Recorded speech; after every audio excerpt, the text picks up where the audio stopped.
Hi Lower School families, this is David Johnstone, Lower School Director, and I wanted to recreate the Lower School Director's Coffee presentations so that families that couldn't be here would be able to see the presentation that I did and hear my comments regarding it. So first of all, welcome to the Lower School. We've got a really great year in front of us. I wanted to go through and remind some folks of some introductions. First of all, I'm the Lower School Director, David Johnstone. Valerie Riddle is our Assistant Director and Lower School Chaplain. Of course, everybody knows Donna Hayden. She's our Administrative Assistant.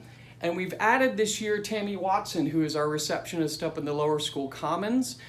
She's here to help ensure that we have great customer service, that we always have somebody greeting you, and that whenever we need to take something to a classroom or deliver a lunch to a child, that we're making sure we're always keeping those front doors in our eyes.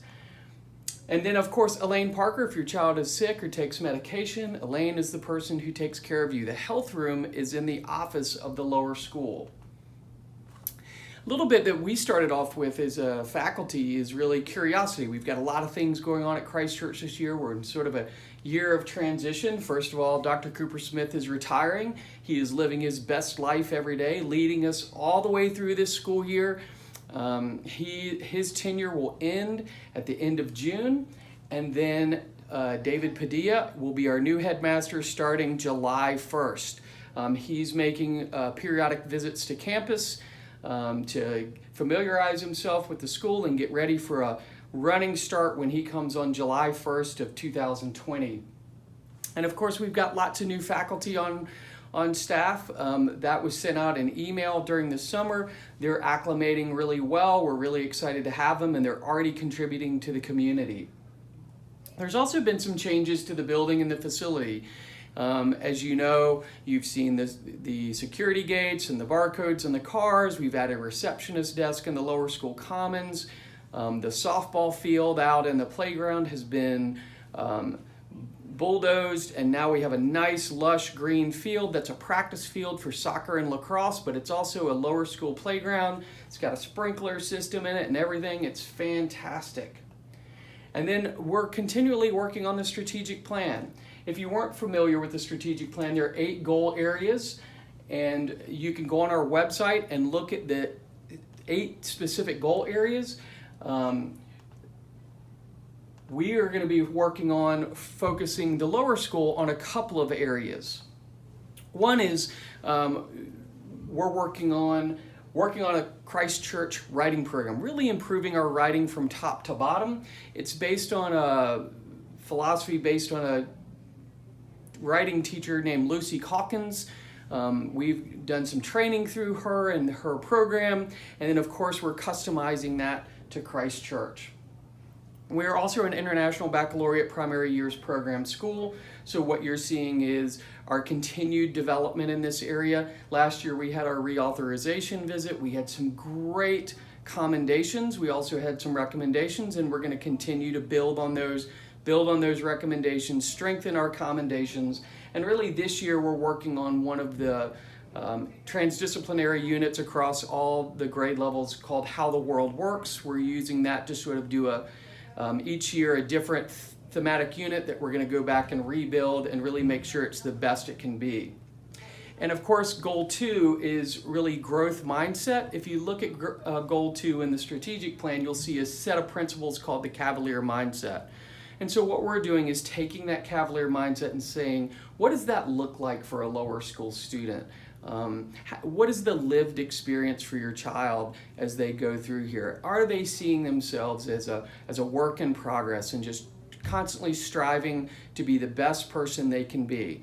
I like to use the word better. Just be better than you were the day before. Learn from your mistakes. If you get knocked down, get up and try again. That's really what we're working on. And then the big thing that we're sort of working on is really trying to look at how we do our report cards. In the past, we've had a standard sort of 4 reporting periods during the course of the school year: mid-semester 1, semester 1, mid-semester 2, and then an end-of-the-year report card. And we're changing that process, and you'll get a little more detail than what I'm presenting here. That'll be in another vlog coming out in a week to 10 days. But basically, If you're in 3rd and 4th grade, you're still going to get your grade averages 4 times a year. Mid-semester 1, semester 1, mid-semester 2, and then the end of the year, so that you can see those cumulative and formative classroom grade averages. So basically, I'm going to put through here what those dates are, and I'm going to post this presentation in a PDF on Schoology, and you can ask questions and comments. But the biggest changes, we're still going to give you your mid-semester 1 grade, and then November 5th, which is Student Conference Day, we're going to have a narrative report. And basically what that's going to be is comments from the classroom teacher. The specialists are going to wait and hold their comments until the last reporting period. But instead of, in the past, we would have 4 narrative reporting periods that mirrored what I just said about those grade reports. And it sort of looked like this. We would write a narrative, we would meet with you in first mid-semester 1 conference. Semester 1, you'd get another write-up. The mid-semester 2 was really us telling you, we'll see you at student-led conferences. It didn't provide a lot of detail. And then at the end of the year, it was really minimal comments and sort of like have a nice summer kind of idea. What we want to do is change that to 3 narratives, with the first one coming in that narrative report card period 1 at the fall conference. Then when you get to January, it's semester 1, 3rd and 4th grade are getting those grade averages, and then in February, you're getting the second narrative report. Hopefully this is what this looks like. Hey, we made some recommendations and some commendations for your child at parent conference. These are really going well, and we would either like to add something or just continue to see them doing great things, and we think they're on track for the grade level. Really trying to give you some information there, and then you go to mid-semester 2, and if you're in 3rd and 4th grade, you're getting that grade report that's on the OCC, but then we're just going to a 3rd and sort of final narrative before student-led conferences, really in late April. You'll get that narrative report by April 15th, and what that's going to say is, made great progress, Mr. Johnstone's done a really nice job with his spelling in this academic goal. Social and emotional development looks great. And we think they are on track and ready for the next grade. We really feel like we're kind of closing out the school year at that time. Yes, we're still learning in May. Yes, we're still teaching things, but we don't see a lot of trajectory changing in the last 3 weeks of school. And what we want to do is give you that information so that when you come to student-led conferences, you have some context to what you're talking about, when you're working with your child and talking to them about what they're doing.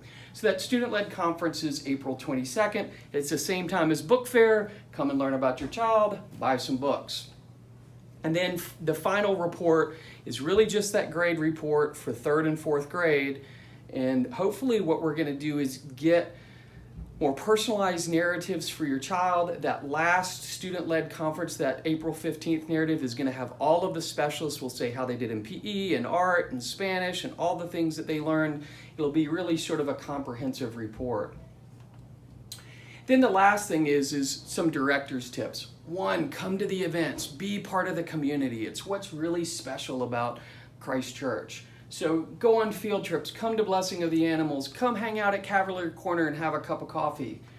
The other thing is coming to the older school, the older divisions events, it's like going in a time machine. So come to a play. You want to see what your child's going to look like when they're 15 to 18? Come to one of the upper school plays. This year we've got Frozen going. We're also doing Cinderella, so the middle school's putting on a play as well. Those are opportunities to see the kind of things that your child's going to be doing in the future. And really what we're building is this great sense of culture and community that really ends at this amazing graduation that we do. So go beyond your grades, come see a sporting event that you've never heard of, go to something that you want to familiarize yourself with, and watch how our coaches coach, watch how our players play. It's really going to help you get a deeper appreciation for what goes on at Christ Church. If you have questions, you can post them in Schoology and I will try to answer them for you, and hopefully this has been insightful. Thanks.